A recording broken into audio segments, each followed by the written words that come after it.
Bueno, nada, primero bastante historia, información y anécdota, ¿no? Entre estos tres personajes que tenemos la gracia de contar, ¿no? Entre nosotros, más allá que a Beto y a Lilian la conocemos ahora, pero bueno, toda esa historia suma y hay que saber absorberla. No, dos cosas, por un lado con algo que dijo Beto, que creo que habría que hacer un diccionario de los nuevos términos usados por las patronales, ¿no? Desde que nos empiezan a llamar colaboradores, acto riesgoso, acto inseguro, comportamiento riesgoso. Es decir, todas esas cosas que nos están vendiendo y que lamentablemente muchos compañeros y trabajadores se lo están comprando, lo están asumiendo. Es decir, yo sinceramente hay una palabra que me revuelve el estómago es cada vez que escucho la palabra colaboradores. No sé si alguno de ustedes se siente colaborador de la empresa, pero a mí la verdad me molesta bastante. En las multinacionales se ve mucho eso, es decir, traen términos que están usando en otros lados, que aparte son términos estudiados, a ver, no los sacan, no se despertaron en la mañana y los traen, porque sí, tiene toda una connotación psicológica atrás para que los trabajadores pierdan la identidad típica de trabajador y se sientan una cosa que no son. Y por otro lado, Lilian hoy hablaba un poco de lo que eran lo que pasó con el COVID y cómo se organizaban las empresas y que no le daban la participación a los trabajadores. Yo trabajo en una empresa que es multinacional y tiene una filial en Argentina y me sorprendió, nosotros estuvimos elaborando acá en Uruguay en la bipartita de salud y seguridad en la empresa, elaboramos todo el protocolo que íbamos a implementar. Y como las gerencias son compartidas, prácticamente replican lo de Argentina en Uruguay, lo de Uruguay en Argentina, el protocolo que nosotros elaboramos, más o menos lo iban a aplicar en Argentina también. Y me sorprendió que al final del protocolo, en la última hoja, agregaron que, me acuerdo que ahí una niña decía que todas las modificaciones que se fueran a dar en Uruguay o cosas que fuera para analizar sería a través de la bipartita de seguridad. Pero para la Argentina no decía nada, digo. A veces hay que entender la importancia de esa frase. Es decir, yo me encargué de llevarla al sindicato, lo que es de la química, a repartir, que entiendan que a veces tenemos que saber valorar la herramienta que todos sabemos que existe, pero como otro se encarga de usarla, no le da la importancia. Pero en realidad, es decir, en una frase tan pequeña había tanta connotación del poder o no que podemos tener los trabajadores a la hora de tomar una definición y de aportar también, porque no se trata solo de saber quién tiene más poder, sino de poder aportar una solución para el bien de todos. Así que un poco por ahí, después de lo que dijo Walter, ya casi que lo tengo registrado de memoria, así que bueno, no hay muchos comentarios más para hacer. Saludos a todos. Un comentario sobre el tema COVID-19. El 13 de marzo de mañana se reunió el CONASAT y elaboramos un punteo para un protocolo de tareas con COVID-19, ¿verdad? En la tarde se decretó la emergencia sanitaria. Y una de las cosas que se estableció, y aún con el actual gobierno, ¿verdad?, se reconoció, es que para trabajar el tema COVID-19 hay que protocolizar, hay que hacer protocolos de inserción laboral, de toda esa historia, con la participación de los trabajadores. Ayer tuvimos una reunión con los sindicatos de la enseñanza, todos los sindicatos de la enseñanza. Hicieron un protocolo para habilitar los centros de excelente, trabajadores y empleadores, técnicos los trabajadores, técnicos los empleadores. Cuando lo elevaron a la instancia política, no, esto no sirve. Lo pongo como ejemplo, ¿no? Nos pusimos de acuerdo después de trabajar, porque ese protocolo tuvo idas y vueltas, ¿no? Sacarle, ponerle, traer, llevar, cosas, ¿no? O sea, un poco lo que mencionaba Beto, ¿no? El tema de la política, ¿no? El tema, viste, a veces perdemos la perspectiva. Nosotros tenemos el privilegio en nuestro país, yo digo privilegio, porque es un privilegio, ¿no?, de tener una convención, una central única, ¿tá? Que eso es un elemento que a mí, lo digo, pero como viejo, militante viejo, ¿no?, a mí me duele en pila, porque me consta que si juntamos a las centrales sindicales argentinas, a ver cuáles son las diferencias que los separan, ¿viste? A ver, ¿viste? Muchas veces las diferencias son, ¿viste? Que, no sé, ¿viste? Que a mí me gustan los sillones de cuero y a mí me gustan los sillones de plasticina, de plástico, ¿no? A ver, realmente, ¿no? Y eso los patrones lo usan en contra nuestra. Y a ver, eso que menciona José, que había mencionado el Beto, ¿no? El tema de, así como nosotros hacemos estas actividades para avanzar, los patrones también hacen actividades para avanzar, ¿verdad? El otro día yo iba cruzando acá cerca de mi casa y un domingo de mañana me crucé con 2 médicos de la RT acá del Banco Seguro. Che, un domingo van a trabajar, no, nos están haciendo una actividad para enseñarnos a los médicos cómo aplicar la ley de accidente de trabajo. Y por lo que me dijeron, era cómo sacamos trabajadores, cómo no cubrimos a los trabajadores, ¿verdad? O sea, así como nosotros nos reunimos para hacer estas cosas, ellos también se reúnen para, ¿viste? En el eje de lo que decía José, ¿no? Colaboradores, ¿no? Uno de los monumentos más lindos que hay para los trabajadores en Uruguay está en la localidad de Durazno, bien en el medio del país, ¿no? A los colaboradores rurales, ni siquiera nos dan el derecho a reconocernos como trabajadores. Vos lo ves, yo te digo la verdad, yo no, está hecho todo con metal, ¿no? Porque si fuera de madera ya lo había perdido fuego, no te quepa duda. Ahora de metal tenés que ir con un soplete, ¿viste? Y en medio de una plaza que es medio fulero, ¿no? A los colaboradores, a ver eso, ¿viste?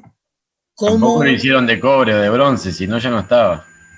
Se lo hubieran afanado, ¿no? Pero, ¿viste? A ver, y eso, ¿viste? Hay que argumentar, porque el compañero está permanentemente bombardeado. Prendés la televisión y la televisión, ¿qué es lo que te manda? Te manda el mensaje de la clase dominante. Vos, a ver, ¿tá? Y nosotros muchas veces no nos damos cuenta de eso. Los trabajadores a veces no nos damos cuenta. O sea, a ver, vos no podés entender, si no podés entender, ¿viste? Fuere como fuere. Yo creo que no hay nada que sustituya el hablarle al compañero. Y para hablarle al compañero hay que tener argumentos. Y esos argumentos, yo antes de... Nosotros estamos haciendo un curso para formador de formadores.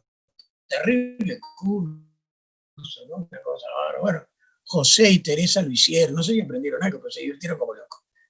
Antes de ir al curso hoy pasé por la farmacia y pedí Consensiol Compuesto Plus, que es una pastilla que hizo la Bayer, que vos la tomás y conciencia de clase.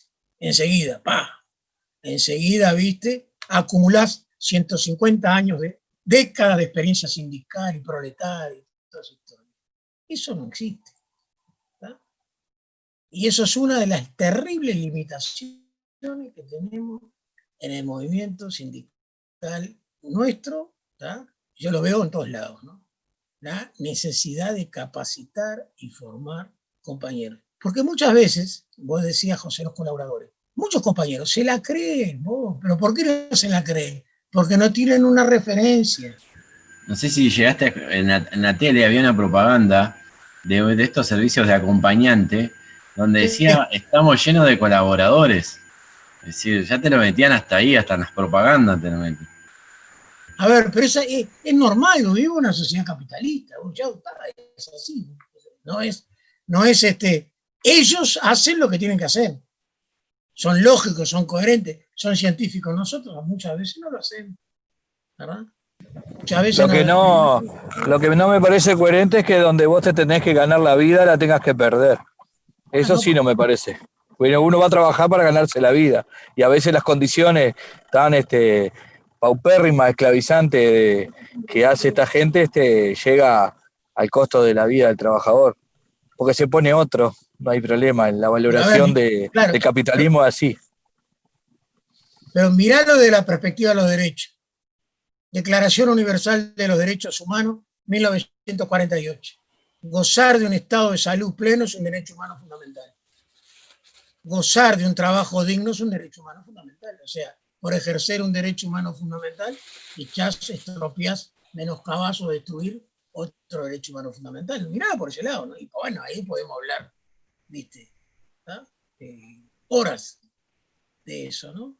No es menor, ¿viste? En ningún lado está escrito que para agarrarte los garbanzos tenés que dejar parte de tus pulmones, ¿no? Es así.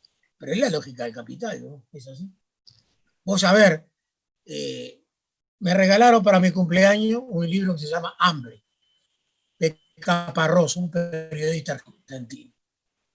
¿Tá? Y el tipo dice, oh, cada 2 segundos muere un niño de hambre. ¿Tá? Hay 1.000 millones de personas en el mundo, ¿tá? Que tienen menos de $1 por día, menos de $1 por día para comer. ¿Tá? Y por el otro lado vos ves, ¿no?, la superabundancia que hay de cereales, ¿no? A ver, dice, bueno, a ver, eso tiene un solo nombre, es capitalismo, loco, y es así. Nosotros lo vemos en nuestra pequeña digamos, ámbito de conocimiento, ¿no? De lo que uno habla, de lo que conoce, ¿no? De lo que ha estudiado toda su vida, ¿no? Pero a poco de salgas, ¿viste? Escúchame, termino con esto. Hace montones de años, yo estaba trabajando como inspector para la RT, el Banco Seguro del Uruguay. Yo trabajaba de eso. A veces trabajaba, yo iba ahí, a veces trabajaba, tampoco era una cosa. Y fui a una empresa que hacían ración para pollo, ¿no? Contra una pared de baldosa, los compañeros con unas palas tiraban harina de pescado y arroz partido, lo mezclaban con una balanza, lo pesaban, a ver, descalzos, ¿no? En short, empapado de sudor, con todo eso recontrapegoteado, no tenían baño, no tenían nada. Digo, ¿viste? Digo, pero ustedes no reclaman, no plantean, ¿no? Estoy hablando 2008, no 1932, 2008. Digo, no, pero escuchame, acá nosotros, el patrón viene todos los sábados de mañana y nos paga. ¿Viste? Acá en esta zona lo único que hay es recoger uva. Y uva no hay todo el año, vendimia, ¿viste? ¿No? Hay 2 meses por año, ¿viste? 1 mes y medio por año, ¿viste? O sea, eso te explica un montón de cosas, ¿no? ¿Por qué hay tanta gente que hace trabajos malos? Porque hay necesidad, ¿ves? Así, ¿no? Y eso muchas veces es un elemento a tener en cuenta, ¿no? A tener presente. ¿Por qué tenemos 8.000 trabajadores en Uruguay que sacan su sustento de revolver la basura? 8.000 registrados, no debe ser muchísimo más. Y bueno, ahí tenés una explicación también, ¿viste? A veces hay que pelear la compañera. Como decía Lili, nunca nadie nos regaló nada a nosotros, los trabajadores, nada. Todo nos costó sangre, sudor y lágrimas. Es así, ¿viste? Es así, ¿viste? Ni lo digo con todo respeto por los hermanos argentinos, ¿no? Ni el mejor gobierno progresista te va a dar nada si vos no tenés un movimiento sindical fuerte y organizado. Y es así. Totalmente. Nosotros miramos, en Uruguay, vos mirás los últimos, desde el 2005 al 2019 en Uruguay, 15 años, se promulgaron 23 reglamentaciones de salud y seguridad en el trabajo. ¿Está? Pues decir, qué bárbaro este gobierno. Esas 23 reglamentaciones de salud y seguridad en el trabajo las estaba planteando el movimiento sindical desde 1996. ¿Está? O sea, hay que reconocerle al gobierno y dijo, a ver qué plantean esto, esto está bueno. ¿Está? Pero si no se hubiera insistido, no hubiera tenido lo que obtuviste, es así, bien clarito. A veces yo, no, esperá, macho, estos son más. Sí. Nosotros, se lo dice alguien que estuvo directamente, ¿no?, ahí en el Consejo Nacional. Y bueno, Teresa fue varias veces, ¿no? Golpeaba la puerta, o se te abrían la puerta, a ver, compañero, qué precisa, no sé cuánto, pero de 10 metías 3 o 4. Ahora golpea la puerta y golpea, ensangrentate las manos porque no te abren. Es así. Anda con un hacha, ¿viste? Y todavía ahora va a sentar si va con un hacha. No, pero no hay que perder. A ver, no hay que perder. Triunfa quien lucha, compañero. Así, bien clarito. Totalmente. No, hay que tenerlo claro, ¿viste? Chau. Ahora, muchas veces, ¿viste? Muchas veces nosotros perdemos esa perspectiva. Muchas veces ustedes, los argentinos, tuvieron una década, un lustro, del 46 al 50, más o menos, como decía el Beto, en el cual avanzaron terriblemente en derecho para los trabajadores. Porque tenían un gobierno que, por los motivos que algún día si quieren lo discutimos, por los motivos que fueran, tenía interés, ¿no?, en tener al sector trabajador, viste, favorable a, ¿tá? Bárbaro, ¿tá? Después, loco, nunca más. Bien, no, lo que mencionaba Walter y bueno, el resto de los compañeros y compañeras que también estuvieron hablando, el tema de, ya igual lo traemos, el COVID, ¿no? Que también visualizó, como mencionaba Lili, el tema de la desigualdad entre el hombre y la mujer, y bueno, la precarización que también se está dando ahora con el tema del seguro de desempleo, los despidos, que los trabajadores están aceptando cualquier condición y hasta inclusive lo ven como bueno el patrón, porque les da la posibilidad de continuar con el trabajo, y bueno, ahí es donde está preocupando mucho el tema de cómo estamos cediendo esos espacios. También en Uruguay, que no se ha mencionado, tenemos la ley de urgente consideración, que también va a vulnerar cantidad de conquistas que hemos logrado los trabajadores y trabajadoras, y también es un tema que tenemos sobre la mesa en Uruguay este año con este gobierno actual, que fue el que lo propulsó. Sí, un par de reflexiones para compartir y contarle a los compañeros. En Argentina no tenemos ley de comité mixto nacional. Sí tenemos en la provincia de Buenos Aires, que era lo que contaba Beto, que trabajamos y militamos muchos los dos para que haya una ley de participación, y en la provincia de Santa Fe, que estaba el compañero Carlos Rodríguez, que por ahí lo conocen, que fue ministro de Trabajo, hizo la ley. La diferencia era que el comité mixto que hicimos con el Beto en la provincia de Buenos Aires fue a partir de los trabajadores, y eso a nosotros nos dio mucha fuerza, digamos, es una ley que defendimos y la mantuvimos a pesar de los 4 años neoliberales. Eso es por un lado. Y muchos tienen en la negociación colectiva el comité mixto, pero el comité mixto es algo que lo estamos peleando en este momento. Precisamente estamos aprovechando en el marco de COVID y ya hay un proyecto y hay posibilidades que salga algo de comité mixto. Eso es por un lado. Por otro lado, yo les quería comentar que la importancia, esto que planteaba, sin entrar en discusión de política partidaria, es cierto lo que dice Walter, pero también tuvimos un periodo donde pudimos avanzar muchas cosas en la negociación colectiva antes de los 4 años de Macri, pero no en todos los gremios se avanzó en la negociación colectiva en condiciones de trabajo. Y eso también hay que decirlo, que perdimos una oportunidad. En este momento, con la gran crisis que hay, obviamente social, política, económica, etcétera, las negociaciones colectivas se están discutiendo poder ascender un poco el salario para recuperar algo de lo que perdimos, pero tampoco se está hablando en este momento de condiciones de trabajo, excepto en algunos convenios que se está hablando del trabajo a distancia, como fue el convenio de la CETERA ahora a principio de año. Pero yo lo que quería comentarles es que para mí, digamos, todo el mundo dice, hacemos política. Siempre se hace política. Política es el arte de hacer. Todo. Si no haces política, también haces política. El problema es cuando la política no transforma. Cuando la política no transforma es politiquería. Entonces nosotros tenemos que hacer política con correlación de fuerza, con conocimiento, con participación, pero una política que transforme la realidad, porque si no, no sirve.